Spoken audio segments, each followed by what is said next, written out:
कमरों की सफाई कर ली तुमने? सादिया साहिबा को छोड़कर बाकी सब साफ हो गए। काफी तेज हो तुम तो। अगर यकीन नहीं तो जाकर खुद देख लें। सारे कमरों की सफाई हो जाए तो नीचे हॉल का दरवाजा साफ कर लेना।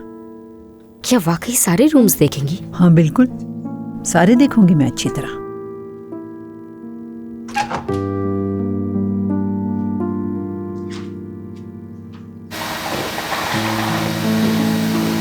सबा,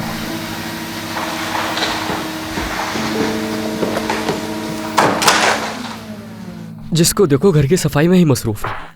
मुझे समझ नहीं आता रोज रोज इतनी सफाई क्यों होती है। ये काम है मेरा, आपको कुछ चाहिए क्या? ये लो, ये किताबें रख लो। आपका बहुत शुक्रिया। मैं काम में मसरूफ रहती हूँ, इसीलिए किताबें पढ़ने का वक्त नहीं मिलता, और ये सारी किताबें मेरे लिए बहुत हैं। तो तुम मेरी मॉम से बात करो, हो सकता है वो तुम्हें एग्जाम्स की तैयारी के लिए छुट्टी दे दें, या फिर तुम्हें आधा दिन काम करने को कहें। नहीं, बिल्कुल नहीं। क्यों? क्योंकि मुझे इस नौकरी की ज़रूरत है। अरे वो तुम्हें नौकरी से नहीं निकालेंगी, मेरी मॉम बहुत नर्म दिल की है। मैं नहीं चाहती कि आप इस बारे में अपनी अम्मी से बात करें। मैं रात में 1-2 घंटे पढ़ लेती हूँ, वो बहुत होता है। मुझे अपने दम पर अपने एग्जाम्स देने, मुझे किसी की भी मदद की जरूरत नहीं। तुम इतनी पुरसुकून हो नहीं जितनी नजर आती हो सबा।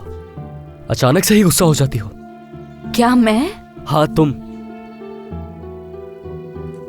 ये किताबें यहाँ रख देता हूँ, काम से फारिग होकर दिल करे तो देख लेना इसे, ये तुम्हारे काम की है।